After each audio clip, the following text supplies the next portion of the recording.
This was a behind the scenes kind of question because there was an episode I was watching, the radiation one, where okay, so that you didn't actually get radiated, or did you? No. Okay, so here's my question. I guess they were saying that you were like starting to pick up on Kenny's like little tricks and all his little schemes, and you were trying to look back at footage from the camera crew, and then he got next level and he started planting footage. Right? Is that how that went down? That's I have to say I've never heard that before. No. I mean, it was in my interest, in the show's interest, for me not to spend all my time thinking about what he was going to do to me. Right. Because then what I would we do a competition and I'd hide somewhere in the city. Not going to make a great show. So there's pragmatic things that you have to do to produce a TV show. So me being defensive was not going to make a good show. Sure. So it was decided very early on by myself, and Kenny agreed that you just do your thing, And it wasn't like I didn't know he was going to do something cheaty or whatever you want to call it. It was just I didn't know what it was going to be, and I was too busy doing what I had to do to win the competition. So it was, it just didn't do anybody any good if all I did was care about, it bothered me that he cheated. I said that throughout the whole series, and I predicted different things occasionally that were usually comedic in nature and not particularly realistic that he might do. But I think people don't give you credit enough, in the sense that, not to butter you up too much here, for fuck's sakes, I apologize. But he was pretty fucking devious. Like some of the ways I wouldn't have thought of half of these things if I was in the middle of it. So it's like, it's so easy from the outside looking in. That's Kenny, but that's Kenny, Yeah. You could apply that to a business deal he's doing, or beating me in a competition. One of my favorite Kenny stories, which I think really encapsulates his approach to life, which was, we were at a place in LA in Beverly Hills called Nate and Al. It's a famous deli. And we're eating, and he's not a big attention guy. Like, he doesn't pay attention very much. But this time he was particularly, it seemed distracted as we were talking, and he kept going to the bathroom like 4 times. And I'm going, dude, like, you got the shits, or you got a urinary tract infection? Yeah. What's going on? And then he finally explained to me that Jeffrey Katzenberg was sitting at a booth near us, and he was with his son. So Kenny kept walking by the table in the hopes that maybe Katzenberg's son would know him. Oh my God. And then all of a sudden he'd be talking to Katzenberg, who's a Hollywood icon. And, this would never occur to me. I mean, first of all, I wouldn't have known this way of thinking. Yeah, it's a very smart, that's something I always try to give Kenny his due. I'm much more fair to him than he is to me. And that's always been historically true.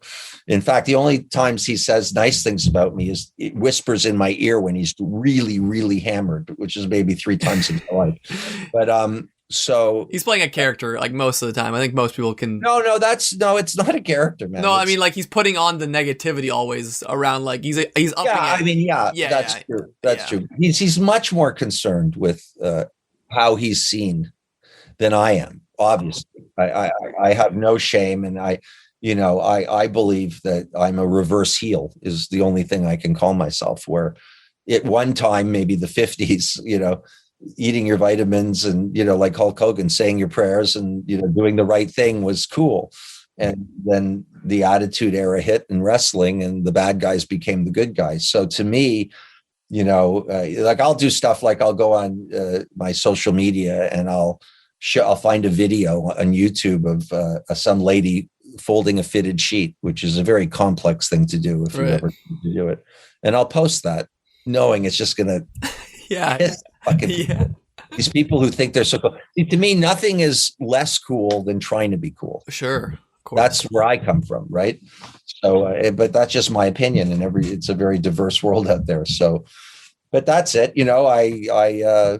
I find comedy in that dynamic, that sort of, I'm smarter than you, you're an idiot. You play video games too much. Feel personally attacked. I don't intrinsically funny about it, and it's very true to how I feel. So it's a win-win for me, right?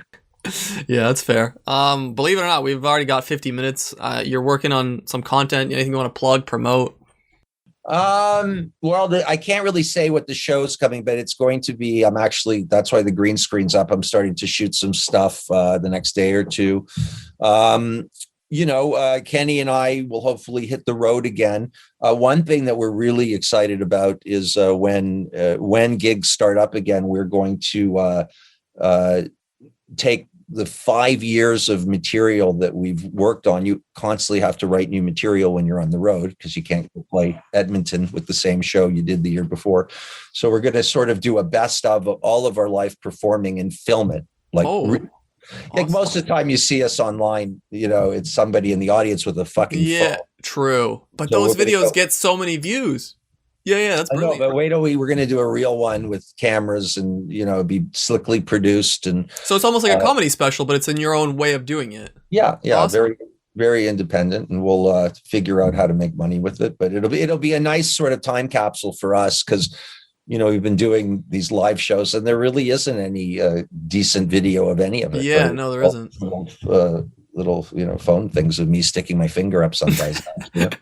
Honestly, so, that's pretty clear in my memory. If someone asked me to draw that out for them, I could probably do a pretty solid. Well, look, I have to say, I mean, I'm very self-deprecating and I think I'm very grounded, but that prostate exam bit is pretty fucking classic by any. I agree. By any generation. I agree.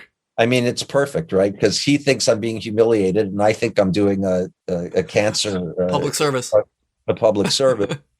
I think it's fucking brilliant. So I'd like to get that really covered nicely on film. In fact, I wanted to do when we were putting it to rest because you can't keep doing the same. That was our greatest closer ever. I hasten to say, and anyway, so.